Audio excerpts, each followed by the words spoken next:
12월 20일 월요일 매일 성경 아침 묵상입니다. 오늘의 본문은 요엘서 3장 9절에서 21절입니다. 우리가 꿈꾸는 그날이라는 제목으로 말씀을 묵상하겠습니다. 9절에서 13절의 제목은 열방을 소집하는 하나님입니다. 3장 1절에서부터 시작된 열방 심판에 관한 말씀이 9절 이하에서도 계속됩니다. 9절부터 11절 상반절 말씀을 보겠습니다. 너희는 모든 민족에게 이렇게 널리 선포할지어다.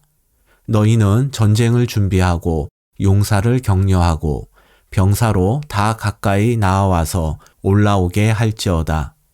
너희는 보습을 쳐서 칼을 만들지어다. 낫을 쳐서 창을 만들지어다.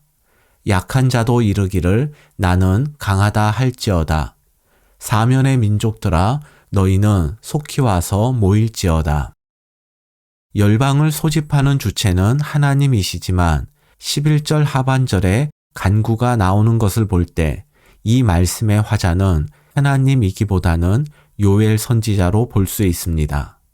선지자는 하나님의 심판이 이루어질 여호사밧 골짜기로 열방을 부르면서 그들에게 전쟁을 준비하라고 말합니다.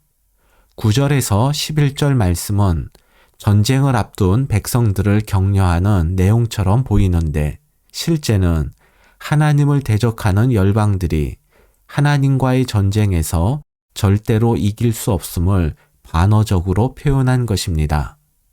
아무리 전쟁을 잘 준비하고 용사를 격려하며 병사들을 불러 모아도 그들은 하나님을 이길 수 없습니다.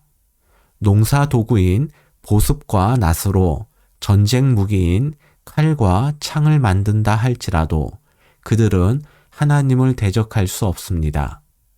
약한 자조차 스스로 강하다 하면서 하나님과 싸우려 할 만큼 많은 사람들이 하나님께 맞선다 할지라도 그들은 하나님을 이길 수 없습니다. 11절 하반절입니다. 여호와여 주의 용사들로 그리로 내려오게 하옵소서. 마지막 때에 있을 하나님의 심판으로 나타날 전쟁은 하나님께 속한 하나님의 전쟁이기 때문에 요엘 선지자는 열방을 심판의 골짜기로 소집한 직후 하나님의 용사들을 그곳으로 보내달라고 기도합니다. 12절입니다. 민족들은 일어나서 여호사밧 골짜기로 올라올지어다. 내가 거기에 앉아서 사면의 민족들을 다 심판하리로다. 요엘은 1인칭 화법으로 하나님의 말씀을 전합니다. 열방을 여호사밧 골짜기로 소집한 하나님의 의도가 12절에 분명하게 나타납니다. 그것은 하나님을 대적했던 열방을 심판하기 위함입니다. 여호사밧은 여호와께서 심판하신다 라는 뜻입니다. 무장한 열방이 모였다 할지라도 여호사밧 골짜기는 열방이 하나님과 싸우는 전쟁터가 아니라 심판의 골짜기입니다. 열방이 일어나서 여호사밧 골짜기로 올라오지만 하나님은 그곳에 앉아서 그들을 심판하십니다. 일어남과 앉음의 비교는 심판자로서 하나님의 위엄과 권위와 능력을 강조하는 표현입니다.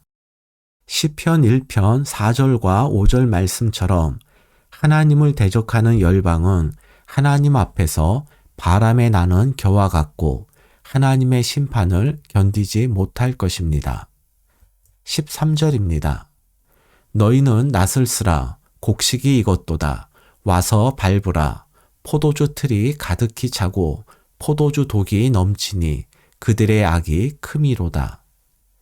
하나님은 하나님의 용사들에게 두 가지 명령을 내리시는데 이것은 모두 농사와 관련된 것입니다. 첫째, 낫을 쓰라입니다. 이 명령은 열방에 대한 심판을 추수에 빗대어 말씀하신 것입니다. 둘째, 밟을지어다입니다. 이는 포도주 틀에서 포도를 밟는 것으로 이 역시 하나님의 심판을 묘사합니다. 그런데 하나님의 심판은 기준 없이 아무 때나 이루어지지 않습니다. 곡식이 다 익었을 때 추수를 하듯이 포도가 포도주 틀에 가득 차고 포도주 독이 넘치듯 그들의 악이 세상에 가득해서 더 이상 심판이 연기될 수 없을 때 하나님의 심판이 있을 것입니다. 14절에서 17절의 제목은 여호와 날의 징조입니다. 14절부터 심판의 골짜기에 대한 묘사가 나옵니다. 14절과 15절입니다. 사람이 많음이여 심판의 골짜기에 사람이 많음이여 심판의 골짜기에 여호와의 날이 가까움이로다. 해와 달이 캄캄하며 별들이 그 빛을 거두도다. 심판의 골짜기에는 사람이 많습니다. 이들은 모두 하나님의 심판을 기다리는 사람들입니다. 앞 단락에 나온 전쟁의 이미지는 사라졌고 남은 것은 오직 하나님의 심판뿐입니다. 그리고 하늘이 어두워졌다는 15절 말씀은 하나님의 심판이 임박했음을 알려줍니다. 16절입니다. 여호와께서 시온에서 부르짖고 예루살렘에서 목소리를 내시리니 하늘과 땅이 진동하리로다. 그러나 여호와께서 그의 백성의 피난처 이스라엘 자손의 산성이 되시리로다. 문자적으로 시온은 예루살렘의 다른 표현이면서 동시에 하나님의 백성 이스라엘을 가리킵니다. 하나님께서 시온과 예루살렘에서 큰 목소리로 말씀하실 때 하늘과 땅이 진동하듯 하나님의 임재와 말씀 앞에서 모두가 두려워 떠는 순간에도 하나님은 당신의 백성들의 피난처와 산성이 되어 주십니다. 17절입니다. 그런즉 너희가 나는 내 성사 시온에 사는 너희 하나님 여호와인 줄 알 것이라. 예루살렘이 거룩하리니 다시는 이방 사람이 그 가운데로 통행하지 못하리로다. 여호와의 날이 악인에게는 심판의 날로 하나님의 백성들에게는 구원의 날로 임할 것입니다. 그래서 여호와의 날이 되면 하나님께서 심판의 하나님이시며 동시에 구원의 하나님이심을 분명히 알게 될 것입니다.